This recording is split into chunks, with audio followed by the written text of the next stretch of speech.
и да е начин.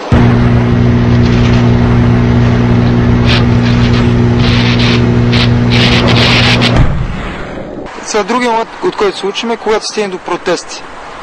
Със сигурност за нас не е важно просто да има протести, да правим активност заради самата активност и протест за самите протести. Това се решава не от нас. Така е било винаги. Когато има вълнение, в дадени случаи ние сме се наемали с това да кажем тръгваме ли, почваме. Но самите нагласи идват от хората. Ние не сме фактора, който създава тези нагласи. Просто допринасяме и се стремим да вкараме организационен момент и да избегнем, така да се каже, апетитите, които идват, защото винаги, когато има някакво вълнение, изведнъж политическите групи се сещат, че нищо по-добро, млади хора са се развълнували, дайте да им помогнем, но тази помощ съвсем не е искрена и безкористна.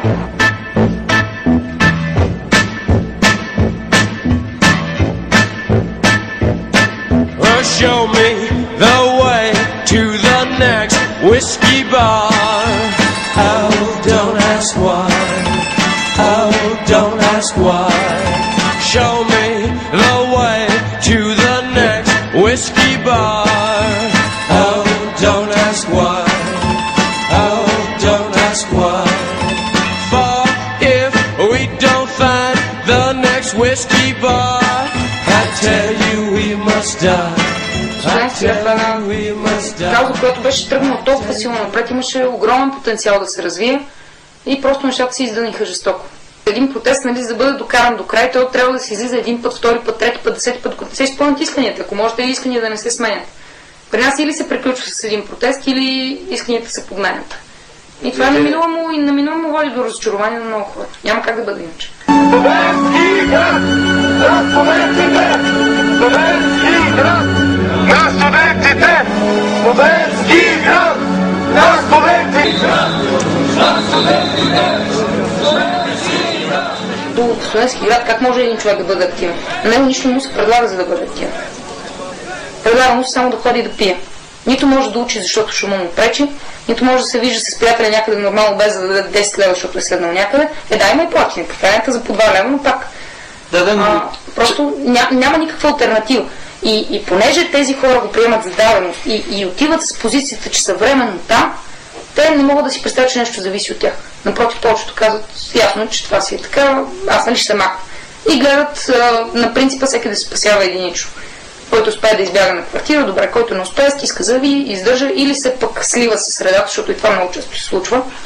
Много студентите към средата или края на първи курс изцяло се отдават на живота в студентски град тип Лас Вегас. И това е едно от много лошите проявления всъщност на средата там. И всъщност и най-жалкото, между другото, че в огромна част от тези положища, включително с летален изход, част от участниците са точно студенти, които и живеят в студентски град. Независимо дали потърпевши или в случая нападащи, защото има и двата варианта. Да, ето ни тук на място на бивша дискотека Амнезия, където 2008 декември само на 20 на метра от нея стана убийство на Стоян Балтов. Делото продължава вече повече от 2 години и няма ефективни присъди до момента на обвиняемите. Те нито са оправдани, но не са и осъдени тези, които виновни за неговото убийство. И тук преди 2 години, декември, минаха повече от 2 студентски шествия. Знаете, на 12 декември 2008 травното шествие и на 19 декември хиляди наши колеги на протест с желание да бъдат променени условията, така че това да е едно нормално място. Със сигурност един от резултатите е, че на място на тази дискотека в момента, както виждаме, е разорано. Научихме много, успяхме да променим много малко в самия студентски град като обстановка. Но се убедихме заедно с това, че си заслужава да се работи там, да има поне някаква алтернатива. Аз съм оптимист въпреки всичко, защото не всичко може да бъде унищожено тази безмерна общност към печалби. От една страна, от друга страна имаме огромен брой млади хора, които искат да учат в една или друга степен, и които все някой ден ще пожелаят да живеят в по-нормална среда и това ще стане чрез участие, активност, от вдигане на малкия буклук пред общежитието до така документална работа.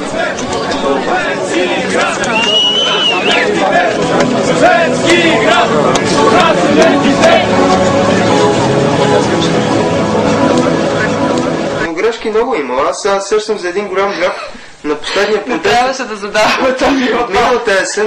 Не знам, който въпрос да му зададете, резултата не е много различен. От миналата есен на 20 октомври протеста и сме се събрали пред Министерството на образованието, младежта и науката. Така сме го обявили протест. Всъщност на стълбите на партийния дом, Ларго, щат независимост. И аз заедно с още няколко души сме решили да водиме протеста от гледна точка, че сме подготвили декларация, която да бъде внесена от името на събраните студенти и да даваме думата на всички останали след това. След изчитането на декларацията и няколко просто насоки. Получи се като дискусия на открито.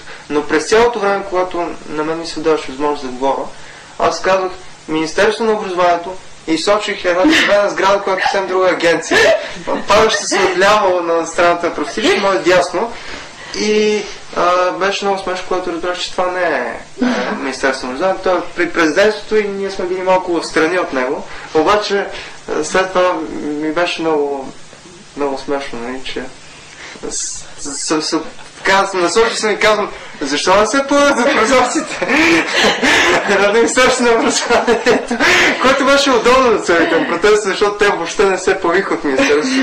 Нямаше как да се появят от съответните прозорци също така, но много гапо имам хора на...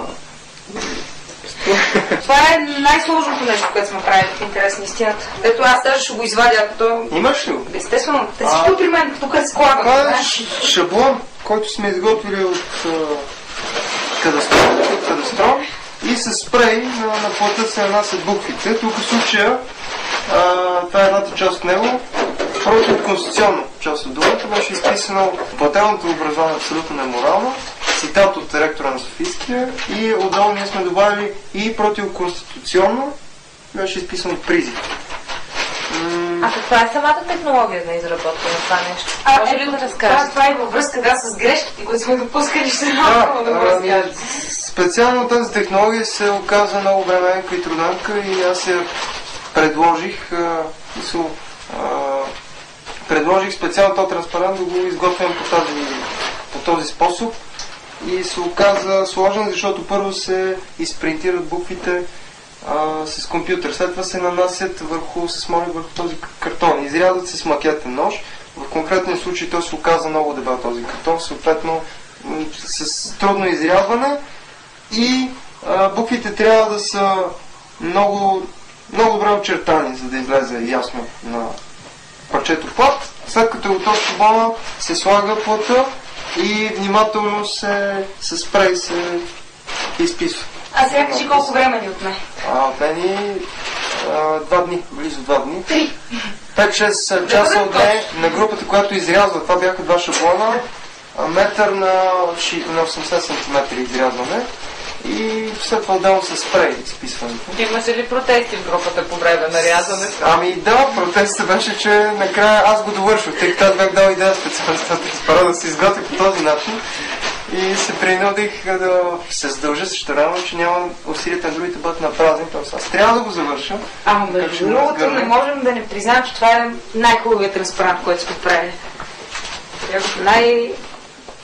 Най-правилно изписания, без правописни грешки в него, с абсолютно равни букви, но наистина си беше страшна играчка.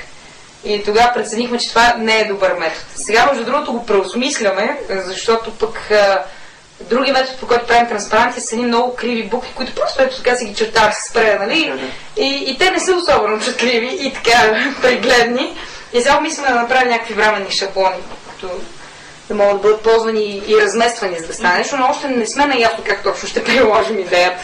Много често сами транспаранти са изготвили в нощта преди протест и съответно част от организаторите се явяват много уморени и неадекватни на самия протест, който сме го учили като грешка също.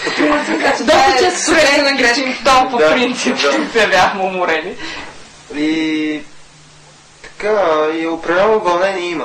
Вълнение има, защото знаеш, че ще дойдат хора, които имат определено очаквания. Когато 8 март 2009 година правихме протеста в знак на солидарност с Костадина Кунева и в момента, в който ние пуснахме през съобщението, всички медии гръмнаха. България се събуди, младите хора, тук край, ето ние взехме нещата в свои ръце.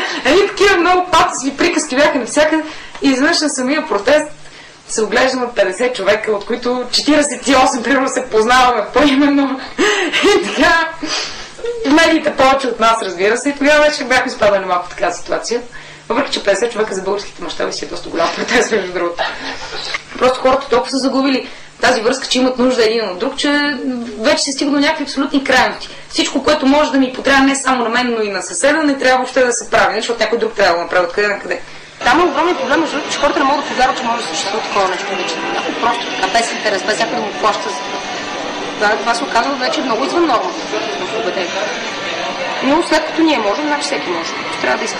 В крайна сметка невъзможни неща няма. Както са казвали съветски активисти много назад във времето, бъди реалист, искай невъзможност. Така, ако хванем тази кривата фраза.